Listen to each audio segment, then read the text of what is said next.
I'm Joan Carling, an Indigenous activist from the Philippines. I rise because we need to address injustice around us. I rise because we need to pursue equality for all. I get affected when I see injustice. I cannot tolerate it.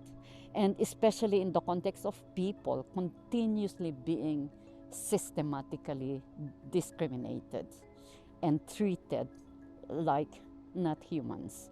We may be different culturally, but we are not inferior. And we are also entitled to our own dignity. We are also entitled to live the way we want to live in relation to our land.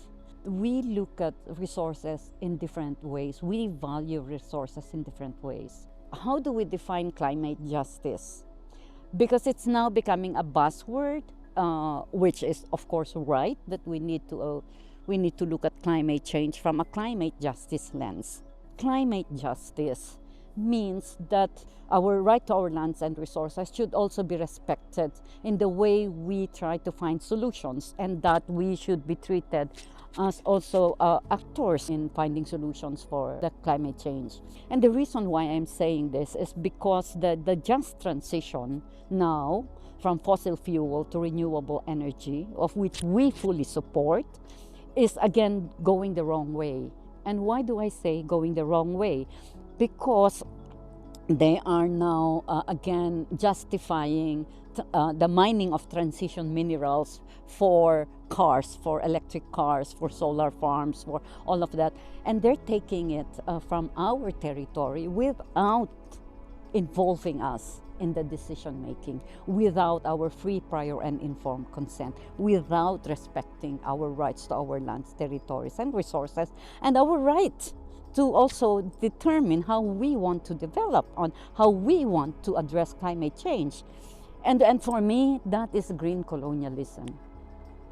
That is green colonialism. It's another way. It's business as usual, because that is leading to social inequities, social injustice, discrimination, and this inequality in the world. And that's always the case of Indigenous peoples, always at the losing end. On my personal journey of why I continue with this is, at the time that I was leading my local organization, 2 of my colleagues were killed. And that to me is really not easy to deal with, right? Because they have families, right? So I was my colleague, when he was killed, the first thing that struck me: what's going to happen to his children? What's going to happen to his tribe? They lost a leader. We lost a leader. They lost a leader. This undermines the cohesion of the community to continue to resist, to continue to defend their land. That was a very, how do you say, an intense period, no, of my activism. It was like a test on how far I can deal with this kind of severe, not only intimidation, right, but attempt to really crack the movement, the Indigenous movement that we're leading.